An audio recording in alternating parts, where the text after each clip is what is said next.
Hello guys, मैं स्वागत करती हूँ आप सबका अपने चैनल बिंजू एडिक्शन पर। अगर आप सब नए आ रहे हैं तो मेरे चैनल को लाइक, कमेंट एंड सब्सक्राइब ज़रूर कीजिए। और अगर आप सब मेरी स्टोरी को पहले से एंजॉय कर रहे हैं तो अच्छी बात है, और भी एंजॉय कीजिए। अब मैं आप सबके लिए ले आई हूँ story revenge hate to love का नेक्स्ट पार्ट पर। हाँ, हम अपनी कहानी शुरू करने से पहले मैं आप सबको बताना चाहती हूँ कि मैं अपनी इस story hate revenge hate to love में बेंजू के साथ साथ वंक्शन भी ला रही हूँ। आप सबको मेरी स्टोरी जैसी भी लगे मुझे ज़रूर बताइए। बेंजू प्लस वंक्शन।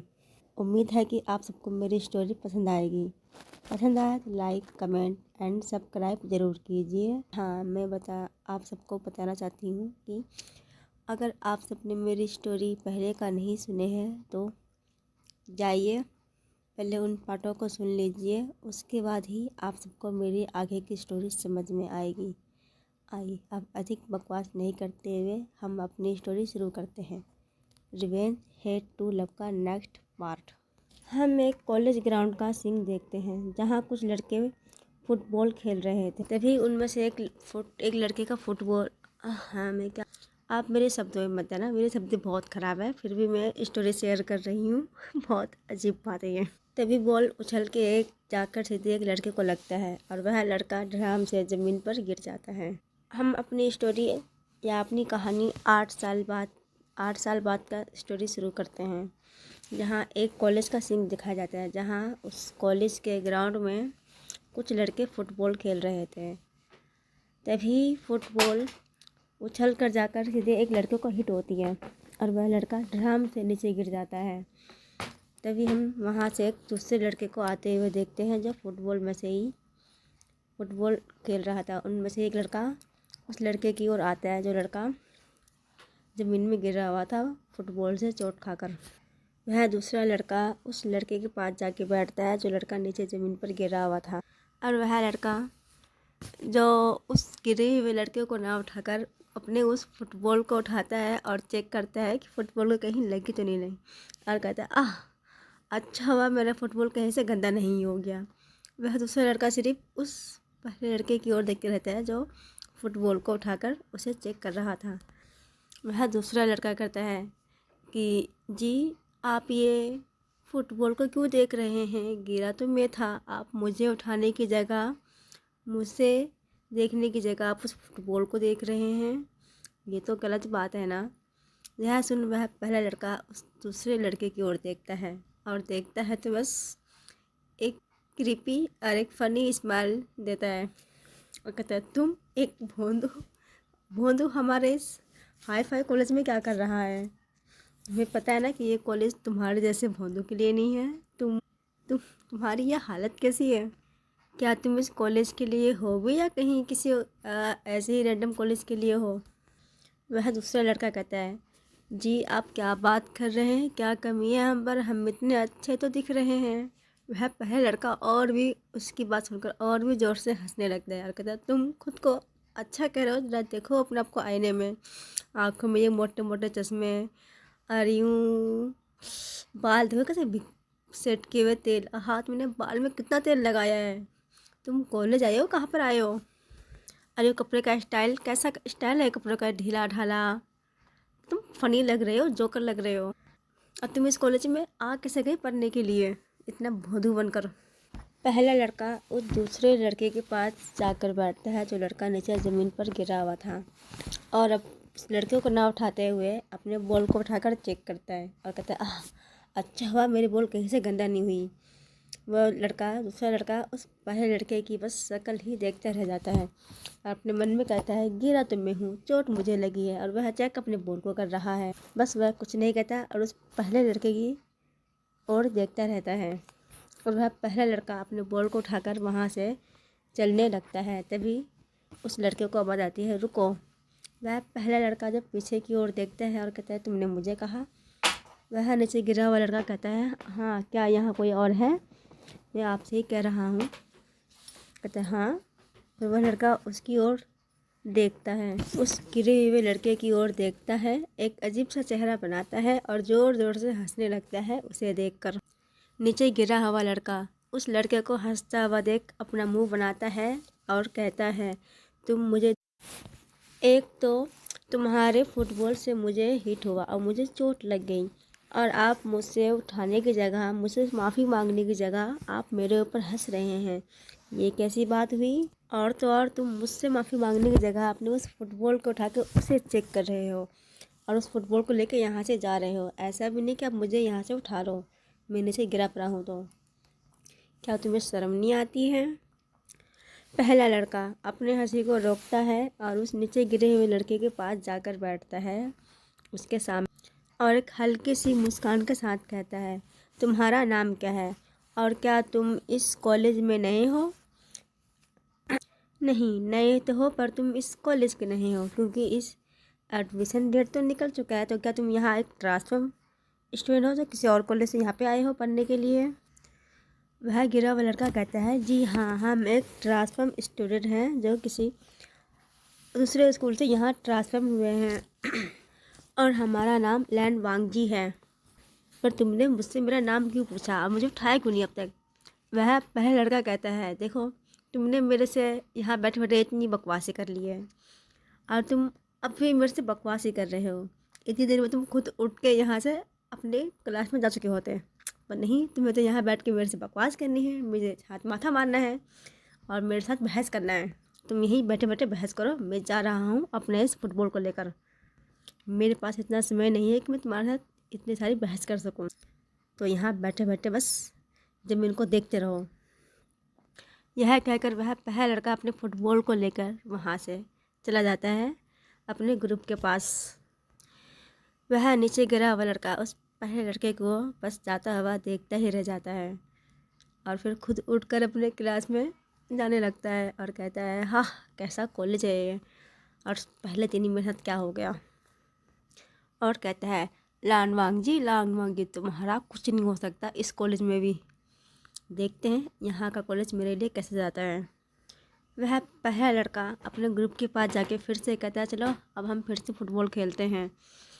उसके पास एक लड़का आते हुए कहता है, विंग, वह लड़का तुमसे इतनी देर से क्या बकवास कर रहा था और तुमने उसे उठाया भी नहीं? विंग कहता है, हाँ, वो बैठे बैठे मेरे से बस बकवास ही कर रहा था। जितनी देर से वो मेरे से बकवास कर रहा था इतनी देर में वो खुद उठकर वहाँ अपने कॉलेज के लिए चला जाता। तो दूसरा लड़का कहता है, तुम उसको वजह हंस क्यों रहे थे? विंग कहता है, तुमने देखा नहीं उसका लुक कैसा था? कहता है, हाँ, हमने उसके लुक पे ध्यान नहीं दिया। कहता है, तुम्हें ध्यान देना था, तुम देखो तुम भी हंसते उसके ऊपर। कहता है, ऐसा क्या था? कह रहे, अरे वो बिल्कुल भोंदू लग रहा था, आँखों में एक मोटा मोटा चश्मा, बाल में सारा तेल लगा, बिल्कुल चंपू बन के आया है कॉलेज में। और ऊपर से वो हमारे कॉलेज का भी नहीं है, दूसरे कॉलेज, दूसरे शहर से इस कॉलेज में आया है पढ़ने के लिए। तो वह दूसरा लड़का कहता है, अच्छा, उसका नाम क्या है? कहता विंग कहता है, उसका नाम लान वांगजी है। कह रहा, नाम तो बहुत प्यारा है। अरे प्यारा? तुम्हें ये नाम किस एंगल से प्यारा लग रहा है? मुझे तो उल्टी आ रही इस नाम को सुनते ही। विंग कहता है, साओ शिनचैन, वैसे तुम्हें क्या हुआ है? अब तुम क्यों अपना फेस ऐसा बना रहे हो? साओ शिनचैन, दूसरा लड़का वह हमारा साओ शिनचैन था।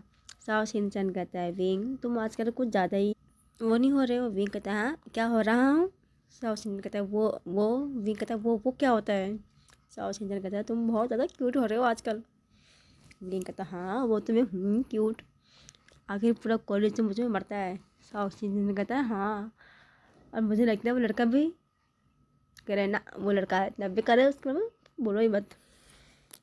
साउची ने कहता है, मैंने देखा नहीं, मैं देख के तो बताती कि कैसा है, मैंने मिस कर दिया। विंग कहता है, वैसे भी मुझे लड़कों में कोई इंटरेस्ट नहीं है, मुझे सिर्फ सुंदर सुंदर ब्यूटीफुल लड़कियों में इंटरेस्ट है। मुझे सिर्फ हर जगह सुंदर सुंदर लड़कियाँ दिखनी चाहिए और कुछ नहीं इसके अलावा। साओ शिनचैन कहता है, तुम्हें तो बस हर जगह लड़कियाँ दिखती है, पर मुझे तो लड़कों में इंटरेस्ट है, मुझे तो लड़का दिखता है हर जगह। विंग कहता है, हाँ, तो तुम करो पसंद, मैं तुम्हें कौन सा रोक रहा हूँ किसी को पसंद करने से। विंग कहता है, चलो अब वैसे भी हमारा क्लास का टाइम हो रहा है, हमें अपने क्लासेस में जाना चाहिए। यह कहकर विंग भी अपने दोस्तों के गिल अपनी क्लास की ओर चला जाता है। विंग और उसके दोस्त जाके अपने क्लास में बैठ जाते हैं। तभी उनका टीचर उन्हें पढ़ाने आता है।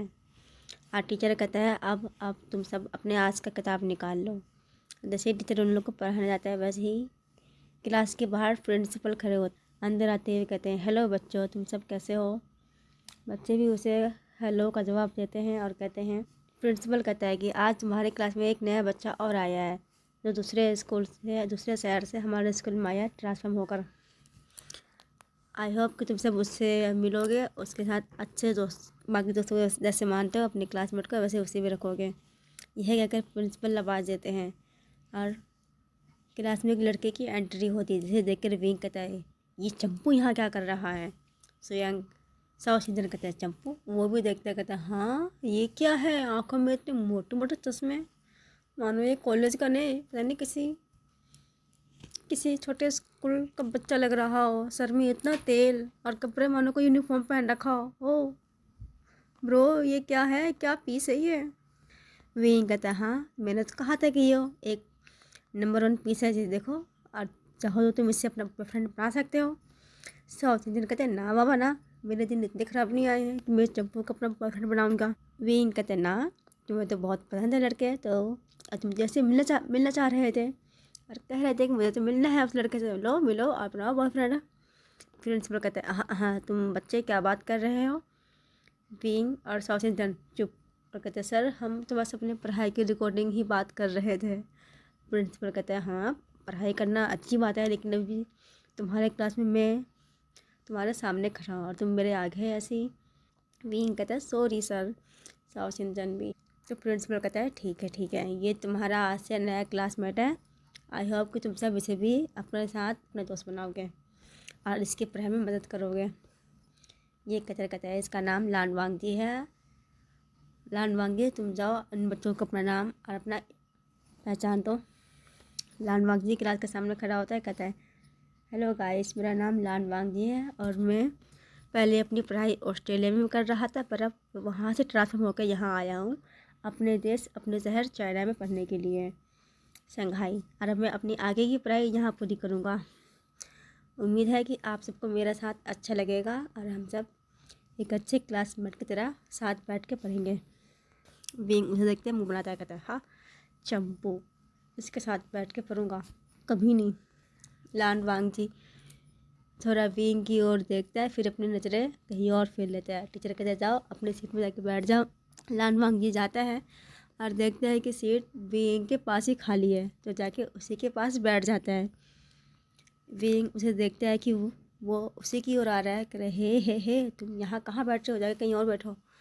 लानवांग कहता है, पर कहीं और तो सीट खाली नहीं है, तो मुझे यहीं बैठना होगा। विंग कहता है, तुम, पर विंग बेचारा कुछ कह नहीं पाता है और लानवांग उसी के पास, उसी के बगल में आके बैठ जाता है। विंग बस उसे देखते ही रह जाता है, कुछ भी नहीं। और प्रिंसिपल वहाँ से चले जाते हैं। अब इनकी पढ़ाई यहाँ से शुरू हो जाती है आगे की। Lunch break. लंच के बाद का ब्रेक का समय देखते हैं, जब विंग कैंटीन में अपने दोस्तों के लिए खाना खा रहा था।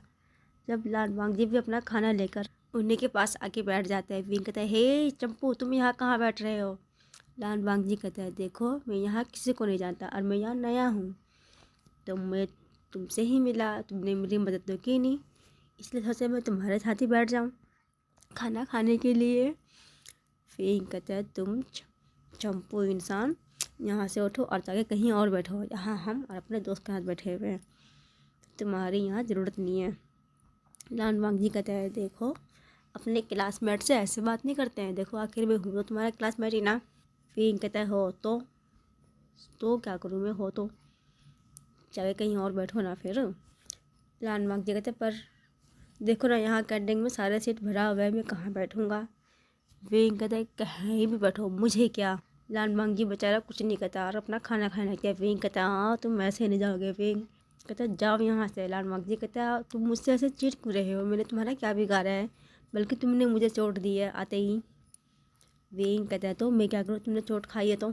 लानवांग कहता है, वैसे तुम क्या करते हो, तुम कहाँ से हो। विंग कहता है, तुम्हें मैं कहाँ से दिख रहा हूँ, इसी कॉलेज का हूँ और इस कॉलेज में पढ़ाई कर रहा हूँ। लानवांग कहता है, नहीं मेरा कहने का मतलब वो नहीं है। विंग कहता है, तो तुम्हारा कहने का मतलब क्या है। लानवांग कहता है, क्या तुम इस शहर से ही हो। विंग कहता है मैं किसी भी शहर से हूँ, तुम्हें क्या, चाहे मैं यहाँ से हूँ या अफ़गानिस्तान से हूँ, तुम्हें क्या करना जानकर। यह कहकर विंग अपने पास तो एक जूस पड़ा था, जूस को उठाता है और लान वांग जी के सिर के ऊपर गिर कर चला जाता है वहाँ से मुंह बनाता हुआ। और लान वांग जी बस अपने मुंह को खोलकर वहीं बैठा रहता है शौक में। और उसे देखकर सारे बच्चे आसपास के हंसने लग जाते हैं। लान वांग जी कहता है इसकी तो रहना शांत, कंट्रोल कंट्रोल लान वांग जी कंट्रोल, गुस्सा नहीं करना है ना, गुस्सा कतई नहीं करना है, वरना बुढ़ा तुझे यहाँ से फिर कहीं और ही भेज देगा। हम यहाँ से कॉलेज के बाद का सीन देखते हैं जहाँ विंग अपने घर पहुँच जाता है। विंग जैसे ही अपने घर पहुँचता है उसकी माँ कहती है बेटा तुम आ गए, तुम्हारी पढ़ाई कैसा गया आज का। विंग कहता है मॉम पढ़ाई तो अच्छा गया, पर हमारे स्कूल में एक नया नमूना आया है हमारे एंटरटेनमेंट के लिए। कहते हैं नमूना, हाँ मॉम एक आया है, एक लड़का चंपू सा। उसकी मॉम कहती है बेटा किसी के बारे में ऐसे नहीं बोलते हैं, वो आखिर पढ़ाई करने वहाँ पे आया है ना। विंग कहता है ओ मॉम मैं किसी के बारे में कुछ नहीं बोल रहा। यह कहकर विंग वहाँ से जाने वाला होता है। तभी उसकी मॉम कहती है बेटा तुम्हारी नानी माँ यहाँ आने वाली है, तुम्हारे साथ में तुम्हारा भाई भी। हमारा बिजनेस यहीं पे शिफ्ट होने वाला है सारा हमने अपनी ज़्यादातर बिजनेस यहाँ शिफ्ट कर लिया है, बस थोड़ा बहुत काम बचा है वो भी पूरा हो जाएगा। और विंग जैसे सुनता है कि उसका भाई आने वाला है, विंग कहता है मॉम सच में क्या भाई आ रहा है। विंग की मॉम कहती है हाँ वो भी आ रहा है। कहता ओ मॉम मुझे भाई से मिलना है, उससे मिले बहुत समय हो गया है। विंग की मॉम कहती है हाँ तुम उससे मिल लेना, पर वो अभी नहीं 2 दिन बाद आ रहा है। विंग कहती है मॉम आपने मुझे पहले क्यों नहीं बताया कि भाई भी आ रहा है। विंग की मॉम कहती है बेटा तुम्हारा भाई अब तुम्हारे पास ही रहेगा, यहीं रहेगा, वो अपना बिजनेस भी यहीं से देखेगा, टेंशन मत लो, तुम अपने भाई से जितना चाहे उतना मिलना, पर अभी जाओ मुँह हाथ धो, इतने में तुम्हारे लिए खाना लगा देती हूँ। विंग कहता है जी मॉम मैं अभी आया मुँह हाथ धोकर। यह कहकर विंग अपने कमरे में भाग चला जाता है मुँह हाथ धोने। हम यहाँ से लंदन का सीन दिखाया जाता है जहाँ एक लड़का एक आलीशान कमरे में सो रहा था। तभी एक सर्वेंट आता है। वह सर्वेंट कहता है सर आप उठ जाए। वो शख्स कहता है मैं उठा हुआ ही हूँ, क्या तुम्हें दिखता नहीं है। वो सर्वेंट कहता है जी सर आप उठे पर आप सो रहे थे मुझे लगा। वह शख्स कहता है जी नहीं आप। वह सर्वेंट कहता है जी मैं आपके लिए कॉफ़ी लाया था। वह शख्स कहता है रख दो कॉफ़ी यहाँ पे, तुम जाओ। यह कहकर वो सर्वेंट कहता है जी सर, और सर्वेंट यह कहकर कॉफ़ी रख कर वहाँ से चला जाता। हमें उस शख्स को दिखाया जाता है जिसकी आंखें बहुत मासूम बहुत खूबसूरत थी, और वह उस कॉफ़ी को पीता है, कॉफ़ी का एक सिप लेता है और कॉफ़ी को वहीं रख कर नीचे आता है अपने कमरे से। नीचे एक ओल्ड लेडी बैठी हुई थी जो किसी किताब या बुक को पढ़ रही थी, पता नहीं पढ़ रही होगी। और लेडी उस शख्स को देखते हुए कहता है जासू तुम उठ गए। जासू कहता है जी नानी मैं उठ गया। वह ओल्ड लेडी कहती है जासू उठ गए बेटा तो तुम आ जाओ थोड़ी बार मेरे पास ही बैठ जाओ। जासू कहता है जी दादी नानी मैं अभी आया। और यह कहकर वह अपनी नानी के पास जाकर बैठ जाता है। उसकी नानी कहती है जो सो तुमने तैयारी कर ली, जाओ। जिसको कहता है जी नानी आप क्या। उसकी नानी कहती है जाओ जिसको तुम्हें पता है ना कि हमारा बिजनेस अब चाइना में शिफ्ट हो चुका है, शंघाई में। जाओ जिसको कहता है जी नानी मुझे पता है और मुझे इससे कोई दिक्कत नहीं है। उसकी नानी कहती है जी मुझे उम्मीद है कि तुम्हें कोई दिक्कत नहीं होगी, जाओ जिसको कहता है जी। तो उसकी नानी कहती है तुम 2 दिन बाद तुम्हें यहाँ से जाना है, तुम्हें पता है ना, जाओ जिसको कहता है जी। यह कहकर जाओ जिसको कहता है जी नानी मैं अब चलता हूँ अपनी ऑफिस के लिए। उसकी नानी कहती है ठीक है जाओ अच्छे से जाना। कहते चाय नाश्ता कर जाओ। जाओ जिसको कहते हैं जी नानी मैं वो ऑफिस में कर लूँगा। उसकी नानी कहती है ठीक है तुम सुधरोगे नहीं। जाओ जिसको कहते हैं नानी मैं बिगड़ा कब हूँ। उसकी नानी कहती है ना तुम कहाँ बिगड़े हो, बिगड़ा हुआ तुम्हारा वो भाई है।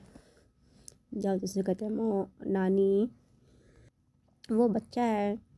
नानी कहती है हाँ, 22 साल का 21 साल का गधा हो गया, अभी भी वो बच्चा है। जाओ जिसको कहता है नानी, वो नानी कहती है कुछ नहीं, जाओ यहाँ से अपने ऑफिस में। जाओ जिसको कहता है जी, और यह कहकर जाओ जिसको हंसता हुआ अपने ऑफिस में चला जाता है। हम एक चाइना चाइना हम चाइना का सीन दिखाया जाता है, जहाँ एक ऑफिस के अंदर बड़े से केबिन में एक शख्स बैठकर अपना काम कर रहा था। तभी उसके पास एक शख्स आते हुए कहता है वेन गेजिंग कहता है फ्रेंड्स तुम। फ्रेंड्स कहता है हाँ तुम कैसे हो। वेन गेजिंग कहता है मैं तो ठीक हूँ, पर तुम। फ्रेंड्स कहता है हाँ तुमने तो कहा था कि मैं कभी भी किसी भी टाइम तुम्हें बिना बताए आ सकता हूँ तुम्हारे ऑफिस में भी, तो लो मैं आ गया। वेन गेजिंग कहता है ना, मैं ऐसी बात नहीं है। कहता है तुम बहुत दिन बाद मिलने आए हो। प्रिंस कहता है हाँ मैं थोड़ा बिजी हो गया था, पर सोचा थोड़ा फ्री हूँ तुमसे मिलाऊँ। वेन गेजिंग कहता है ठीक है बैठो। और यह कहकर दोनों बातें करने लगते हैं। और प्रिंस कहता है ठीक है अब मैं चलता हूँ, तुमसे फिर मिलना होगा। वेन गेजिंग कहता है ठीक है फिर मिलेंगे। यह कहकर प्रिंस वहाँ से चला जाता है। तभी वेन गेजिंग को एक कॉल आता है। वह उस फ़ोन को उठाते हुए कहता है क्या मिले। सामने से आवाज़ आती है जी नहीं सर, हमें अब तक कुछ खबर नहीं मिला, कोई सुराग नहीं मिला। वेन गेजिंग कहता है 8 साल, पूरे 8 साल हो गए, तुम्हारा कोई अता पता नहीं चला, तुम आखिर कहाँ हो, कहाँ कहाँ जाके छिप गई। तुम जहाँ भी हो, कहीं भी छिपी हो, मैं तुम्हें ढूंढ निकालूंगा और तुमसे अपने सारे सवालों का जवाब तो लूँगा ही, चाहे 8 साल बीत जाए या 100 साल, फिर चाहे मुझे ज़मीन आसमान एक करना पड़े, तुम मुझसे ऐसे छिप नहीं सकती जोया। यह कहकर यह सोचकर वेन गेजिंग अपना कॉल काट देता है और अपना काम करने लगता है। अब हम अपनी कहानी को नेक्स्ट पार्ट में सुनेंगे क्या होता है। अगर आप सबको भी जानना है कि इस कहानी में आगे क्या होगा तो बने रहे मेरी स्टोरी के साथ। और आपको मेरी स्टोरी जैसी भी लगे, वेंजू पलर्स वंगसन, मुझे कमेंट करके ज़रूर बताना। आई होप कि मेरी स्टोरी आप सबको पसंद आए। मैं फिर मिलती हूँ अपने अगले पार्ट में।